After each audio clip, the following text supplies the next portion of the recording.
Yeni bir videodan herkese tekrardan selamun aleyküm. Bugün de yine gündemdeki gelişmeleri sizlere aktarmaya devam edeceğim. Kıymetli dostlar, bugün ilk olarak malumunuz Cumhurbaşkanımız Erdoğan'ın artık 25 Eylül'de yapacağı görüşmeye sayılı günler kaldı. Görüşmede bileceğiniz üzere Amerika Birleşik Devletleri'nin yüksek ihtimalle F-35'leri Türkiye'ye vereceği konuşulmakta. Tabii gündem bu olunca özellikle de Amerika Birleşik Devletleri'nde bulunan Türkiye karşıtı lobiler bir anda harekete geçmeye başladı ve bugün sabah saati itibariyle yavaş yavaş artık kendilerini belli ettiler. Gerek köşe yazılarında gerekse de katılmış olduğu programlarda. Türkiye'ye F-35 vermeyin çağrısını yapan ilk isimlerden bir tanesi ABD'deki Yahudi topluluğunun başlarından olan David Harris'tı. Harris dün yapmış olduğu sosyal medya paylaşımında Başkan Trump, Türkiye'ye F-16 ve F-35 satmak istiyorsunuz. Ancak bunun ABD dış politikası ve ulusal güvenliği açısından maliyeti çok yüksek olabilir.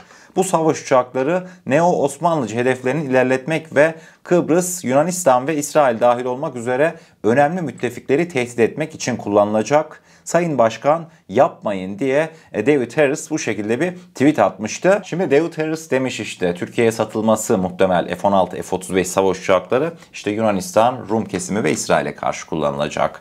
Baştan şunu bir söyleyeyim. Ben F-35 savaş uçaklarının ne İsrail'e ne de Yunanistan'a karşı zaten kullanılabileceğini düşünen birisi değilim. Neden? Biliyorsunuz zaten uçan bir bilgisayardan, aslında uçamayan bir bilgisayardan bahsediyoruz söz konusu F-35 olunca. Mevzunun ben bu tarafında değilim. Sadece F-35'i bir ülkeye vermek stratejik olarak evet bu ülke benim için halen değerli anlamına gelir. Yani aslında özellikle de ABD'de bulunan İsrail lobicilerinin veyahut da Yunan Rum lobicilerin asıl korkusu Türkiye ile stratejik işbirliğin genişlemesi. Yani bundan korkuyorlar. Hemen devamında mesela David birazcık daha masum bir dil kullanmış. Trump satma Türklere F-35 demiş ama bugün sabah saatlerinde bir numaralı FETÖ aparatı ABD'de yaşar kendisi Michael Rubin. O daha sert bir şekilde Türkiye'ye hedef aldı. Hatta Türkiye'yi nükleerle tehdit etti. Yanlış duymadınız. Kıymetli dostlar, ABD'deki bir numaralı Türk düşmanı Michael Rubin bugün kaleme almış olduğu provokatif yazısında diyordu ki Trump'ın Erdoğan'ın terörizmi sürekli kışkırttığı ve İsrail'i tehdit ettiği bir dönemde Türkiye'yi gelişmiş silahlarla donatması Erdoğan'ın davranışlarına yeşil ışık yakmak ve onu cesaretlendirmek anlamına geliyor. İsrail, Türkiye'nin asla nükleer silah geliştirmesine izin vermeyeceğini açıkça belirtmekle kalmamalı. Aynı zamanda Türkiye'nin Yahudi devletine saldırmak için Türk askeri hedeflerine ve üslerine nükleer silahlarla karşılık verme hakkını saklı tuttuğunu da belirtmelidir. Trump Türkiye'ye silah satışını sürdürmek isterse İsrail'in nükleer kartını kullanmaktan ve Türkiye'nin gizli bir nükleer silah geliştirmesi veya topraklarında bulunan ABD nükleer silahlarına el koyması durumunda Türkiye'ye tek taraflı olarak saldırmaktan başka seçeneği kalmayacaktır diye Michael Rubin bu şekilde bir yazıyı kaleme almıştı sabah saatlerinde. Bakın gördünüz mü, tam da dediğime denk geliyor. Ne demiş Michael Rubin? Türkiye'ye sen son teknoloji silahları satarak Türkiye'yi diyor cesaretlendireceksin. Türkiye'nin dünya kamuoyundaki yerini güçlendireceksin diye Trump'a eleştirilerde bulunuyor. ABD'deki Yahudi lobisini asıl tehlikeye sokan şey Trump'la Erdoğan'ın stratejik işbirliğini genişletmesi. Bundan çekiniyorlar. Yoksa dediğimiz gibi kendileri bizden daha iyi biliyorlar. Ya mesela sizlere bir hikaye anlatayım. Hikaye de değil, yaşanmış bizzat bir olay. Yine geçmişe götüreceğim. Mısır zamanında Rusların kapısını çaldı. Dedi ki bana dedi bir Su-35 versene dedi. Su-35 de dönemin şartlarına baktığımızda güzel uçak yani. Kıymetli dostlar, Mısır Su-35'e niye talip oldu? Amerika Birleşik Devletleri onlara savaş uçağı vermedi o dönemlerde. Daha sonrasında İsrail, Mısır'ın ABD savaş uçaklarına sahip olabilmesi için aynı bu Yahudi lobileri Amerika'da lobicilik faaliyeti gerçekleştirdi. Yanlış duymadınız. İsrail, Mısır için lobicilik yaptı. Ne istediler? Dediler ki işte Amerikalılara, İsrail lobileri işte lütfen git Mısır'a ver F-15'leri. F-15'leri Mısır'a verirsen Mısır Su-35'i almaz. Biz Su-35'in teknolojisine hükmedemeyiz. Yani Sina Yarımadası'nda herhangi bir ilk dalaşı dogfight'ta örnek veriyorum F-16'larla F-15'i biz hallederiz. Çünkü niye? Zaten F-15 sizin kısarsınız yazılımını, kafasını karıştırırsınız. O uçaklar Yeri geldiğinde uçamaz bile dedi. Ama gidip de Mısır Su-35 alırsa Rusya'dan biz buna hükmedemeyiz. Bundan dolayı bizim zararımız olur diye adamlar kendi eliyle aslında Amerika'nın silahı Mısır'da olsun biz onu hallederiz dedi İsrail lobisi. Baktığımız zaman yine aynı şeyler bence F-35'te de gündeme gelecek. Şunu soracağım sizlere. Sizce İsrail olası bir Türkiye-İsrail çatışmasında F-35 ile mi karşılaşmak ister yoksa Türkiye'nin kendi yerli ve milli üretimi olan Milli Muharip Uçak Kağan'la mı? Cevap çok basit. F-35 değil mi? İşte kıymetli dostlar aslında F-35'in Türkiye'ye satılması bir yandan da İsrail'in işine geliyor. Bakmayın bunlar yazıp çizerler. Bunlar da aslında kendilerine verilen görevi yapıyorlar. Ben hatta bana soracak olursanız İsrail'in işte Amerika'nın ne söyledikleri önemli değil. Asıl önemli olan ne biliyor musunuz? Bence Türkiye'ye F-35 satışının tek sebebi Yaşar Güler geçtiğimiz yıl bu konuya değindi. Pek dikkat çekmedi. Ne diyordu? 2024 yılında Yaşar Güler diyordu ki ne gariptir ki Amerikalı dostlarımız Milli Muharip Uçağı Kağan'ı yapacağımızı anladılar ki bize F-35 teklifiyle geldiler demişti geçtiğimiz yıl. Bugüne geldiğimizde F-35'leri alacağız 3 gün sonra belki de. Yani kıymetli dostlar aslında bu olayların tüm sebebi Milli Muharip Uçağımız Kaan. Kaan'a dair de çok sürpriz bir gelişme yaşandı. Mesela yine son 1-2 gündür Mehmet Demiroğlu ne dedi biliyor musunuz? 2026 yılında artık son prototipler üretilecek ve 2027 yılında seri üretime başlayacağız Milli Muharip Uçak Kaan'da dedi. Yanlış duymadınız, 2027, 2 sene sonra. Şaka gibi geliyor değil mi? Evet, işte asıl mevzu bu. Türkiye Milli Muharip Uçağı'na çok ama çok yaklaştı. 40 tane F-16 geldi diyelim. 40 tane de F-35 gelecek. 250 tane de Boeing.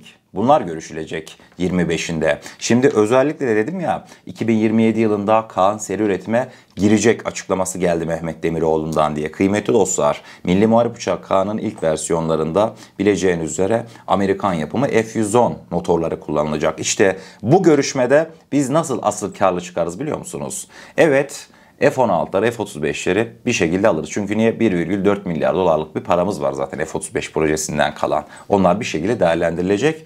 Asıl mevzu şu. Amerika F-110 motorlarını Türkiye'ye verecek mi? Sadece motorunu diyorum ha. Üretim izinleri falan, lisans onları zaten vermez. Orasına geçtim de Türkiye'ye F-110 motorlarının satışına izin verecek mi? İşte eğer ki F-110 motorlarını biz 25'inden sonra Türkiye'ye getirmeyi başarabilirsek gerçekten de abi bu iş burada bitmiştir deriz. Bunlar belki de Amerika'dan alacağımız son motorlar olacak. Çünkü niye? Bir sonraki partilerde Kaan'ın ikinci versiyonlarında 2030-32 yıllarında yerli ve milli TF-35.000 motoru Allah'ın izniyle göreve hazır hale gelecek. Hemen devamında yine Amerika Birleşik Devletleri'nden ayrılmayacağız. Sadece şunu söyleyeyim. Yaklaşık 4-5 gün kadar önceydi. MHP lideri Devlet Bahçeli ne demişti? Bundan sonraki süreçte Türkiye, Rusya ve Çin ittifakına dahil olmalıdır diye dikkat çekici, gündeme bomba gibi düşen bir açıklaması vardı değil mi Devlet Bahçeli'nin? Hepiniz biliyorsunuz zaten.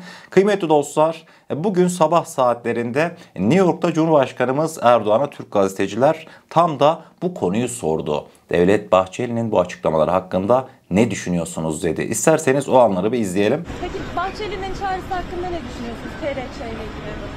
TRC ittifakı ile ilgili neler söyleyeceksiniz? Türkiye, Rusya, Çin ittifakı. Şimdi özellikle de bu soruya ilişkin kendi görüşlerimi sizlerle paylaşmak isteyeceğim. Kıymetli dostlar, iki farklı senaryo var.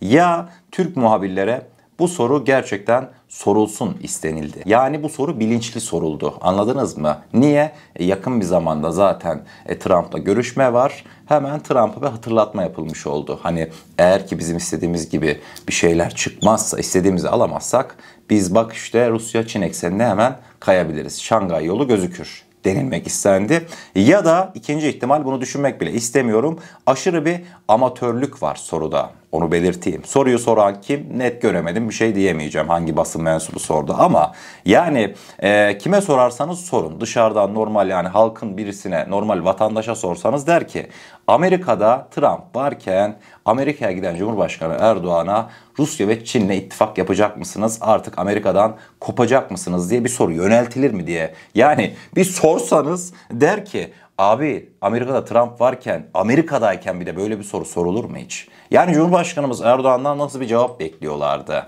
Ne diyecek Cumhurbaşkanımız? Ha evet ya işte Sayın Devlet Bey böyle dedi de biz de bakalım düşüneceğiz mi diyecek. Karşısında bir tane çatlak var, Trump. Trump'ın ne kadar saçma sapan hareketlerin olduğunu hani anlamlandırılamayan, Trump'ın hareketlerine hiçbir şekilde kafanız ermez yani. Böyle bir Amerikan liderinden bahsediyoruz. Yani gidip de Amerika'da böyle bir soru sorulursa gerçekten de yazık yani. İnşallah ilk ihtimaldir. Bilerek sorulmuştur bu soru. Ben aklıma da şu geldi. Abi bunlar şimdi yarın Beyaz Saray'a giderse Türk muhabirler böyle bir soruyu düşünsenize Trump'ın yanında sorduğunu falan. Allah muhafaza. Trump anlık reaksiyon veren birisi. Yani İngiltere Başbakanı'na biz olmasak siz Ruslara karşı nasıl korursunuz kendinizi ya diye bir soru sordu. Bunlar hep böyle işte oradaki basın görevlilerin konu konuya açtı. Daha sonrasında böyle yerlere geldi mevzu. Yani İngilizlerle Amerikalılar bile papaz oldu. Devamında Zelenski'ye takım elbise niye giymedin diye bir basın görevlisi soru yöneltti. Sonra olay nerelere geldi biliyorsunuz. Yani kıymetli dostlar inşallah bu tür olaylar basın toplantısında yani yaşanmaz. Benim tek ümidim bu. Çünkü karşıdaki lider normal bir lider değil Trump. Bugün mesela Trump'ın yapmış olduğu açıklamayı size söyleyeyim siz anlayın. Trump daha bugün diyordu ki Beyaz Saray'da kafes dövüşü gerçekleşecek. Daha bugün diyor. Yani Birleşmiş Milletler Genel Kurulu var ülkende. Tüm ülke liderleri yığılmış adam kafes dövüşü derdinde. Anladınız mı? Ve Cumhurbaşkanımız Erdoğan'la Trump arasındaki görüşme o kadar kritik ki evet Birleşmiş Milletler Liderler Zirvesi'ne dünyanın dört bir tarafından liderler gelecek ama Cumhurbaşkanı Erdoğan belki de Trump'ın Beyaz Saray'da özel ağırladığı baş başa tek isim olacak. Evet Avrupa Birliği liderleri Zelenski'nin gelmesi bekleniyor ama Beyaz Saray'da baş başa sadece Cumhurbaşkanımız Erdoğan'ın ağırlanacağı yazmakta. Şunu diyeyim mesela zaten Sayın Devlet Bahçeli'nin bu çıkışı üzerine Amerika bizi baş başa görüşmeye çağırdı. Bana kalırsa öyleydi. Yani bunlar zaten planlanmış şeylerdi. Son olarak da şunu belirteyim. Cumhurbaşkanımız Erdoğan Trump'a bir kıyak daha geçti görüşmeden önce. %60'lık bir vergi varmış herhalde Amerika'dan gelen otomobillere uygulanan ek gümrük vergisi. Bugün sabah saatleri itibariyle Ticaret Bakanlığı duyurdu. Amerika'dan gelen bazı ürünlere işte arabalar da dahil bunlara vergi kaldırıldı diyordu. Asıl vergi Çin'e geldi. Yani Çin Rusya ittifak yapacak. Bugün sabah saatlerinde mesela Türkiye'de Chery'nin artık cenaze namazı kılındı. Bitti. Chery otomobillerin fiyatları tahmin bile edemeyeceksiniz bundan 2 ay sonra. 2 ay daha yürürlükte kalacakmış. 2 ay sonra devreye girecekmiş yeni kararlar. Yani Türkiye oyunu kurallarına göre oynuyor. Trump'ın parayı çok sevdi bilindiğinden dolayı bakın böyle de bir jest yapılmış. Çok değil. 5 seneye ihtiyacımız var. İhtiyaçlarımız bir görülsün. Çelik kubbemiz Allah'ın izniyle takır takır gidiyor. Milli Muharip Uçak Kaan 2027 seri üretim deniliyor. Devamında zaten biz nükleerde de ufak ufak adımlar atmaya başladık. Onlar da hallolduktan sonra Allah'ın izniyle işler güzel gidiyor diyorum ve bugünkü videomuzun da sonuna gelmiş oluyoruz. Eğer kanalımıza ilk defa gelmekteyseniz kanalımıza abone olarak bizlere destek olabilirsiniz. Videomuzu da gerçekten beğenmişseniz aşağıda bulunan beğen butonuna basarsanız bizleri oldukça mutlu edersiniz. O zaman ne diyelim? Kendinize çok iyi bakın. Allah'a emanet olun. Her şey istediğiniz gibi olsun. Sağlıcakla.